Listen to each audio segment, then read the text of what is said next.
یہ قربانی حضرت سیدنا ابراہیم خلیل اللہ علیہ الصلوۃ والسلام کی عظیم یاد ہے، ان کی عظیم سنت ہے جو کہ ہمارے آقا صلی اللہ تعالیٰ علیہ وآلہ وبارک وسلم نے ادا کی۔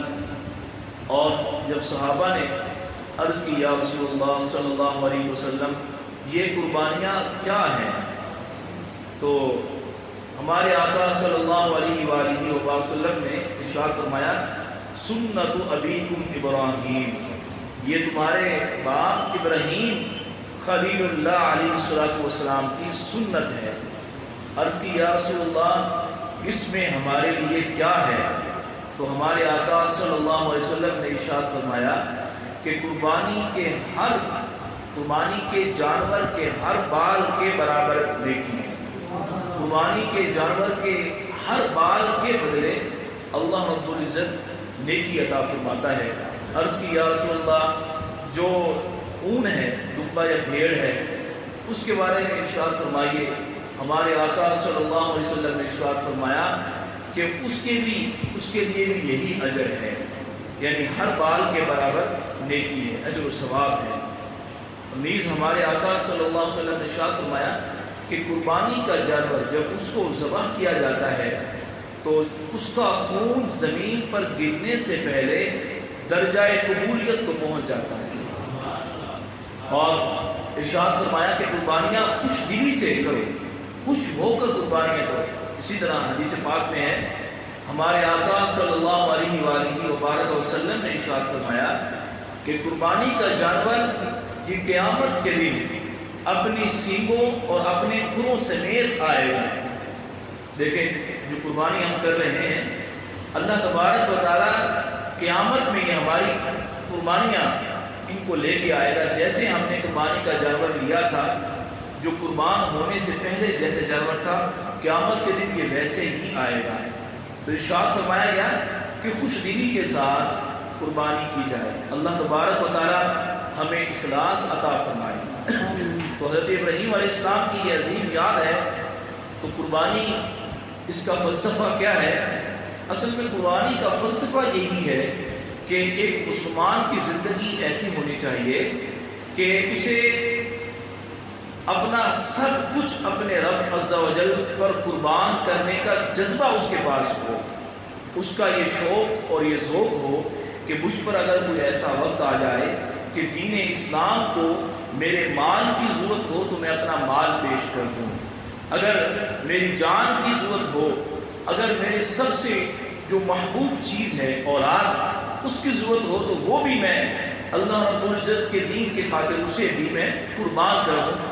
اصل میں قربانی میں یہ بات پنہاں ہے، قربانی میں یہ حقیقت ہے کہ سیدنا ابراہیم علیہ السلام نے جو قربانی دی اس میں یہی جذبہ کار فرما تھا کہ آپ علیہ السلام اللہ رب العزت کی ایسی اطاعت کی آپ نے، اور اللہ رب العزت کی ایسی محبت تھی کہ آپ پوری زندگی آپ پر آزمائشیں آتی رہیں، ہر آزمائش میں آپ کامیاب ہوتے رہے، ہر آزمائش میں اللہ رب العزت نے آپ کو سرخرو کیا، اور بالآخر پھر یہ آزمائش آئی۔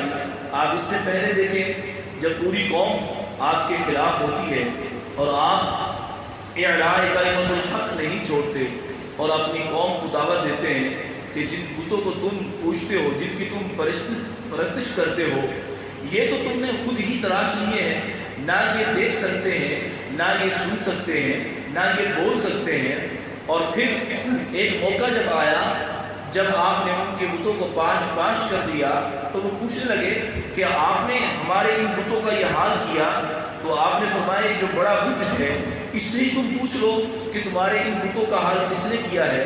تو وہ کہنے لگے کہ ابراہیم تم تو جانتے ہو یہ بت بولتے نہیں ہیں، تو آپ نے فرمایا کہ تف ہے تم پر، تم یہ جانتے ہو کہ یہ بت نہ دیکھتے ہیں، نہ بولتے ہیں، نہ سنتے ہیں، نہ یہ کچھ کر سکتے ہیں، پھر بھی تم کہتے ہو یہ ہمارے خدا ہیں، تم پر افسوس ہے۔ اب جب انسان کے پاس دلیل نہ رہے تو پھر وہ اوچھے ہتھ کنڈے استعمال کرتا ہے، انہوں نے آپ کو پکڑ لیا اور قید کر لیا اور آپ کے لیے بہت بڑی آگ کا الاؤ تیار کیا۔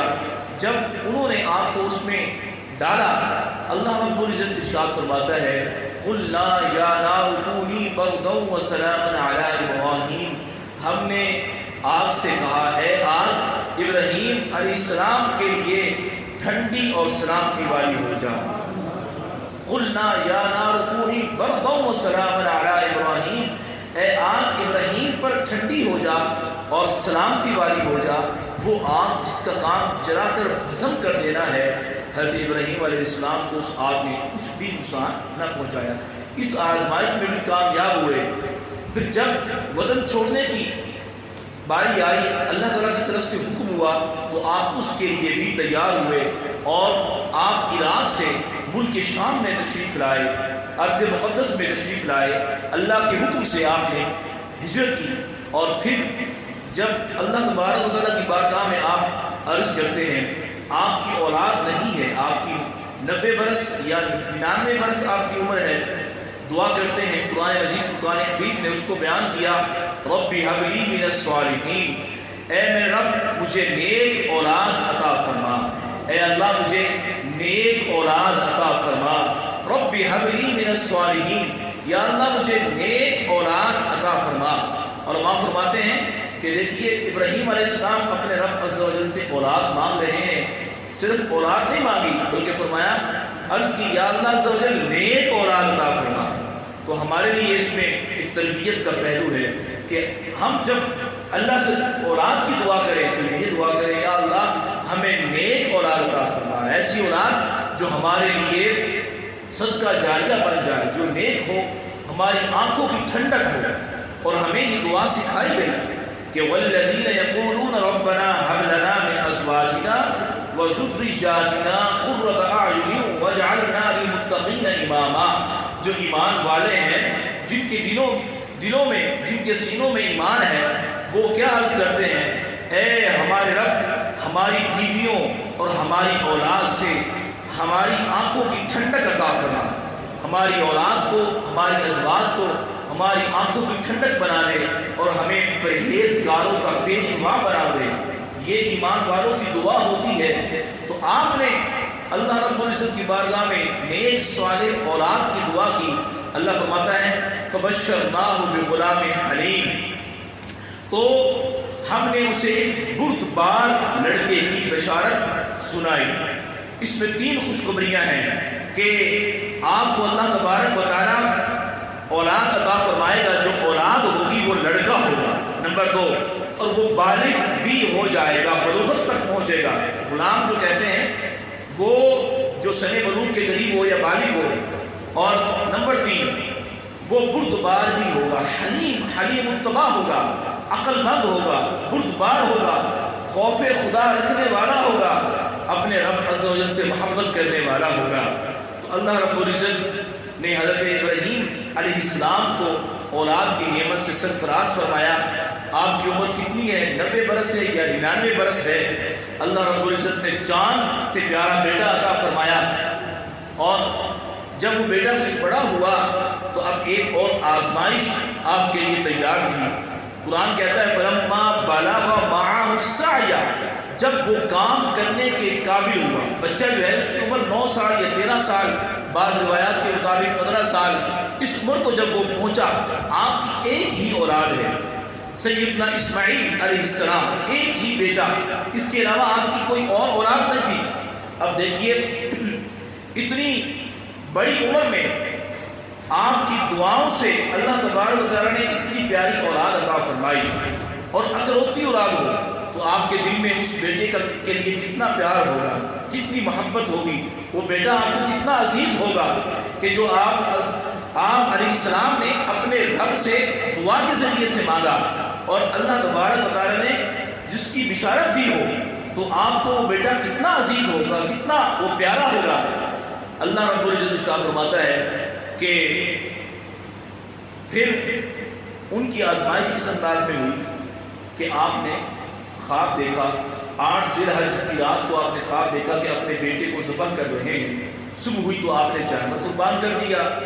اگلی رات پھر خواب دیکھتے ہیں کہ بیٹے کو ذبح کر رہے ہیں. آپ نے اگلے دن پھر عمدہ جانور ذبح کر دیا. جب 10ویں ذی الحج کی رات آئی پھر خواب دیکھتے ہیں تیسری بار, تو آپ سمجھ گئے کہ یہ خواب جو ہے یہ رب عز و جل کی طرف سے وحی ہے اور مجھے بیٹا ہی قربان کرنے کا حکم دیا گیا. اب دیکھیں میں بتا چکا کہ اتنے اوصاف کا حامل وہ بیٹا وہ اولاد.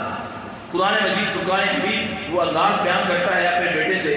آپ فرماتے ہیں قال یا بنی, اے پیارے بیٹے, انی ارا فی المنام, میں خواب دیکھتا ہوں, میں نے خواب میں دیکھا ہے, انی اذبحک, کہ میں تجھے ذبح کر رہا ہوں. فانظر ماذا تری, اے لخت جگر, اے نور نظر, اے جان پدر, بتائیے آپ کی مرضی کیا ہے, آپ کی رائے کیا ہے. میں نے خواب میں آپ کو ذبح ہوتے ہوئے دیکھا ہے, اور صرف ذبح ہوتے نہیں دیکھا بلکہ میں نے دیکھا ہے کہ میں خود آپ کو ذبح کر رہا ہوں. تو بتائیے آپ کی رائے, فانظر ماذا تری, آپ کی رائے کیا ہے. تو اب دیکھیے حضرت ابراہیم علیہ السلام کا بیٹا ہو سیدہ ہاجرہ رضی اللہ تعالی عنہا, ان کی گود میں جنہوں نے تربیت پائی ہو, اللہ تبارک و تعالیٰ نے اتنے مقام و مرتبہ کیا عطا فرمایا. ڈرے نہیں, پریشان نہیں ہوئے, روئے نہیں, چیخے چلائے نہیں, یہ نہیں کہا کہ بابا جان آپ کیا بات کرتے ہیں, آپ میرے بابا جان ہیں, بھلا باپ بھی اپنے بیٹے کو ذبح کرتا ہے, یہ آپ کیسی بات کر رہے ہیں. ایسی کوئی بات نہیں کی, اور نہ ہی یہ بات کی کہ یہ تو ظلم ہے کہ آپ مجھے مار ڈالیں گے. تو کسی قسم کی کوئی بات نہیں کی, بلکہ قرآن کے الفاظ سنیے آپ کیا کہتے ہیں. قال یا ابت افعل ما تؤمر, اے پیارے بابا جان آپ کو جو حکم ملا ہے آپ اسے کر ڈالیے.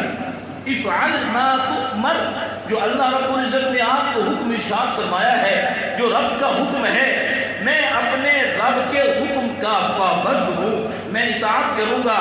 مجھے آپ صبر کرنے والا پائیں گے, مجھے بے صبری کا مظاہرہ کرتے ہوئے نہیں دیکھیں گے. مجھے آپ اللہ تبارک و تعالیٰ کے حکم کی بجاوری کرتا ہوا پائیں گے.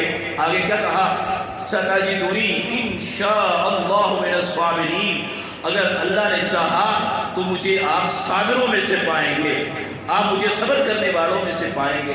سبحان اللہ, کیا تربیت ہے اور کیا انداز ہے. حضرت ابراہیم علیہ السلام کا ذوق دیکھیں, ان کی محبت دیکھیں, ان کا انداز دیکھیں, اور بیٹا دیکھیں. بیٹا جب انہیں بتایا گیا تو وہ بھی سمجھ گئے کہ رب عز و جل کی طرف سے آزمائش ہے, اللہ کی طرف سے امتحان ہے.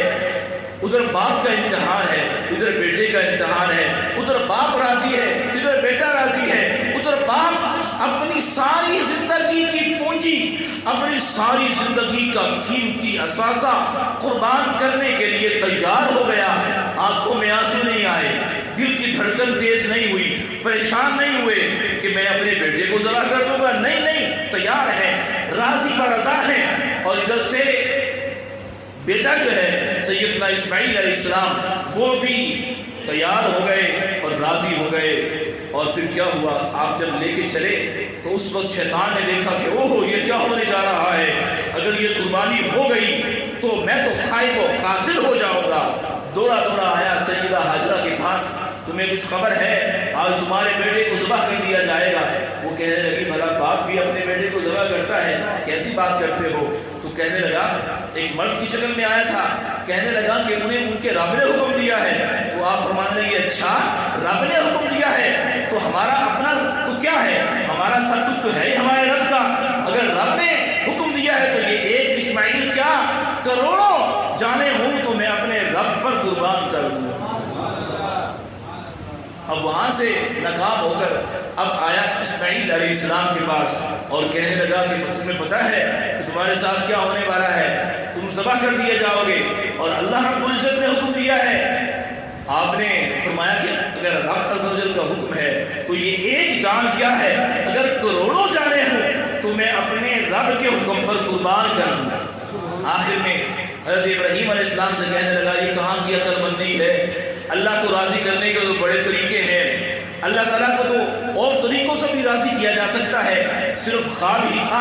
خواب تو خواب ہی ہوتا ہے. خواب دیکھ کر اپنے اکلوتی اولاد کو, اپنے نور نظر کو, اپنے اپنی زندگی کے سارے سب سے قیمتی اثاثے کو تم قربان کرنے کے لیے تیار ہو گئے؟ کیا تم اپنے بیٹے کے نرم و نازک گلے پر چھری چلا دو گے؟ کیا تم ایسا کر دو گے؟ کیا واقعی تم اپنے بیٹے کو ذبح کر دو گے؟ یہ کیسے ہوگا؟ ذرا سوچو تو صحیح، غور تو کرو، اللہ کو منانے کے اور بھی طریقے ہیں۔ آپ نے فرمایا دفع ہو جا، تو مردود ہے، بدبخت ہے۔ آپ نے کنکر اٹھائے اور کنکر اس کو مارے، شیطان وہاں سے بھاگ گیا۔ آج جو اجا جاتے ہیں نا اور رمی کرتے ہیں، یہ حضرت ابراہیم علیہ السلام کی سنت ہے۔